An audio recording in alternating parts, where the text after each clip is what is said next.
Welcome back to the Green Means Go channel. It's your host, me, here for your Week 3 touchdown picks. Here's the chart, and here's the deal. A lot of you have asked for this chart because I understand it's very difficult to read on this YouTube video. So while I am trying to create something where you guys can compare these easier, such as this head-to-head little sandbox, I do have a question, and that question is, am I a sellout? I'm torn, all right? Like I said, lots of people have asked for access to this sheet.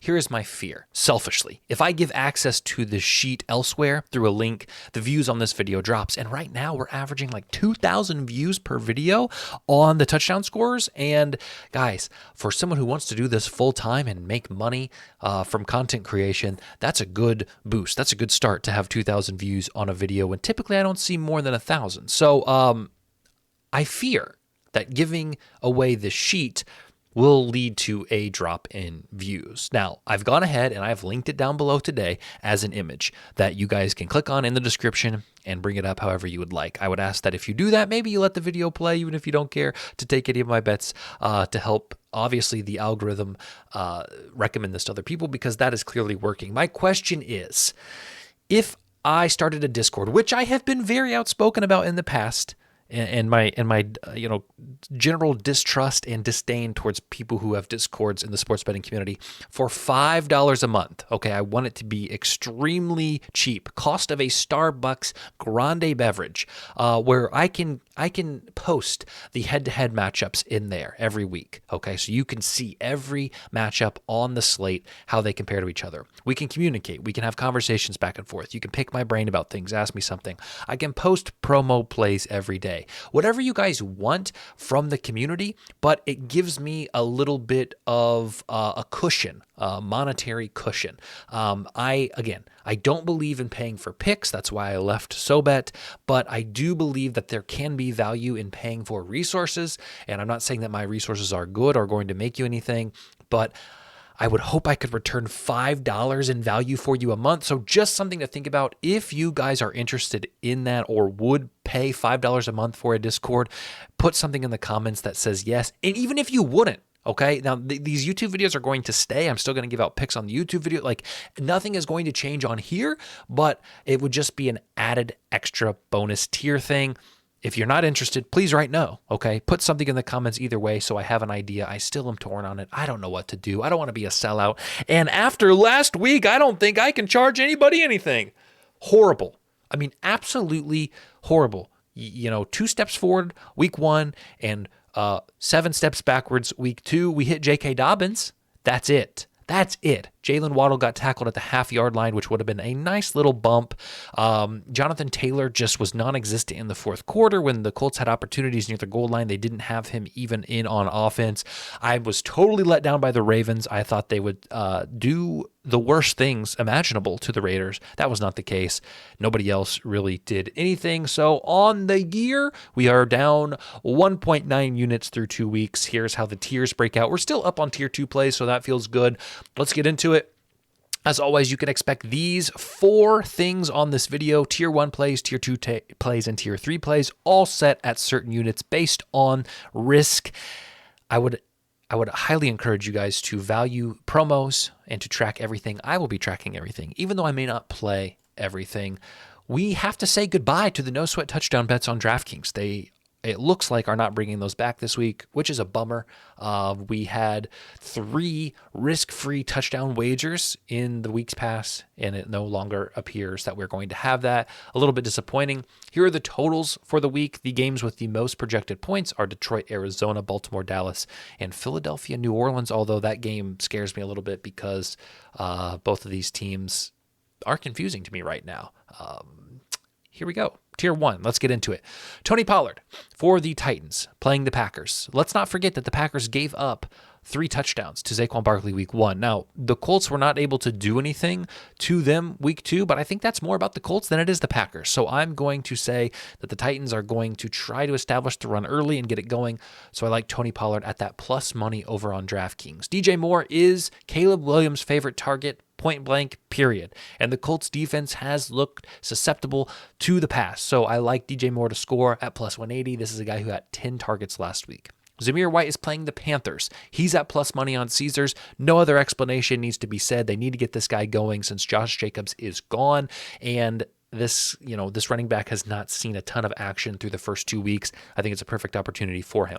Travis Kelce at plus 130. I like a guy who has not scored this year, I don't believe, but they are now missing Isaiah Pacheco, and I think we need to zig when everybody else is zagging. I think a lot of people right now are looking at Carson Steele or they're looking at Samaje Perine, and I think the Chiefs will do the opposite. They'll say, you know what, we have been so good at passing in the red zone in years past when we didn't have a running game to speak of. So I like Travis Kelce to get a lot of red zone targets, and hopefully that leads to a touchdown. And finally, Jamar Chase. The Washington Commanders have given up 6 touchdowns. If you'll look at the sheet, 2 wide receivers. The next highest team is 3. So the Commanders are double as bad through 2 weeks than the second worst team at giving up wide receiver touchdowns. Obviously, week 1 was horrible for them with Tampa Bay, and then last week they played the Giants, and I guess they gave up a few to the Giants. Does that seem right?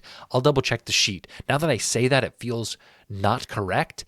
I can't tell you who scored for the Giants, so maybe there were a couple. I think they did score 2 touchdowns, but then they went for 2 twice and they didn't get it. I don't know. You can check. I don't think that sheet's wrong, but I digress. Looking at tier 2, okay? You know what? I have to check. Because I don't want to be the guy who just says stuff on the video that's not accurate. So I don't care if you have to sit and wait for me to check this. Yeah, Malik Neighbors and Wan'Dale Robinson both scored. Okay, so they have given up 6. The chart reigns supreme. It is an accurate chart. You can trust it.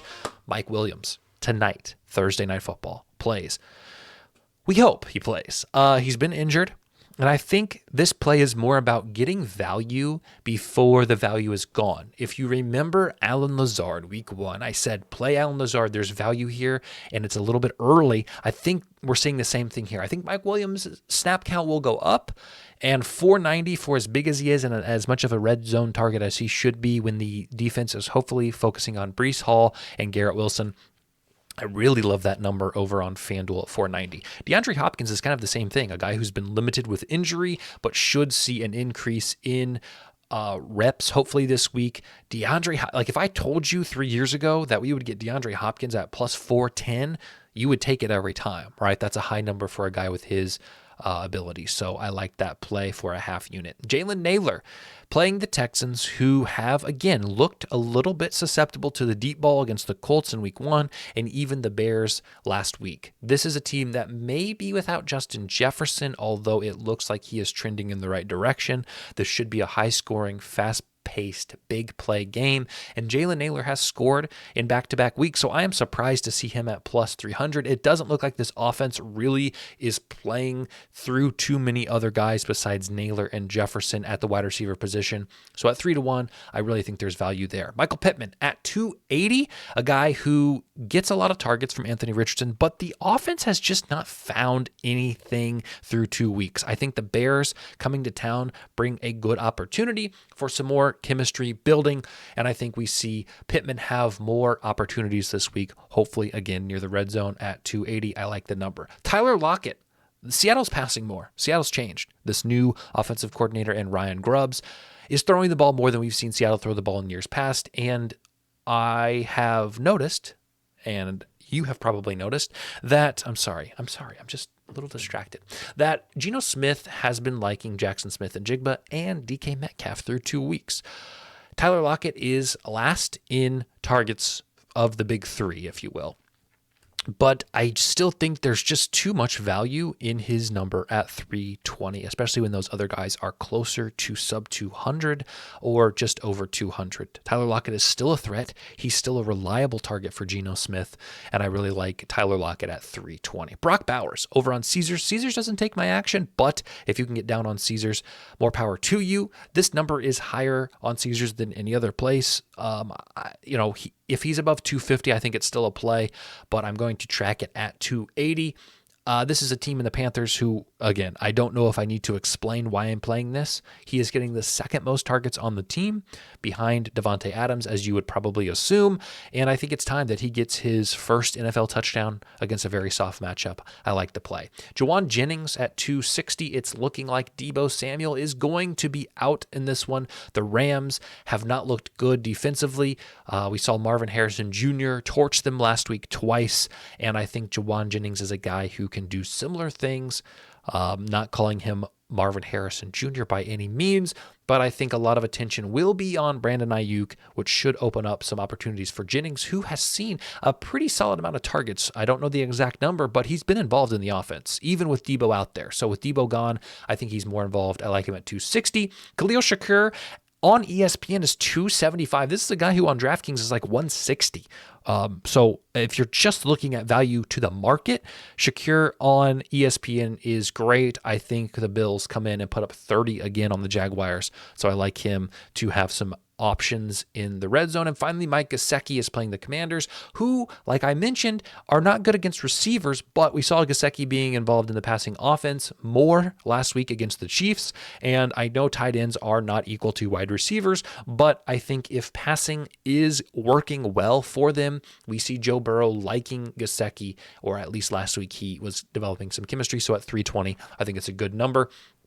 Tier 3, the long shot plays don't have but one for you. Britton Covey is a guy who is playing for the Eagles and is probably not someone you've ever heard of. He had 6 targets last week and he had 6 receptions, only 23 yards. But twice in the red zone did they throw him a little screen pass that he did not end up scoring, but he did catch and get some yards out of it.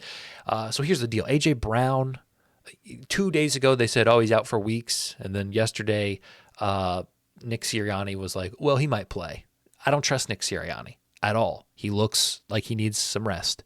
I know my eyes are dark too, so I probably shouldn't speak on someone's image. That's not polite. I just don't care for Nick Sirianni, okay? He just rubs me the wrong way on the sidelines. How about I just say that, okay? It doesn't have to be about his image, man. Don't be a jerk. All right, I'm sorry.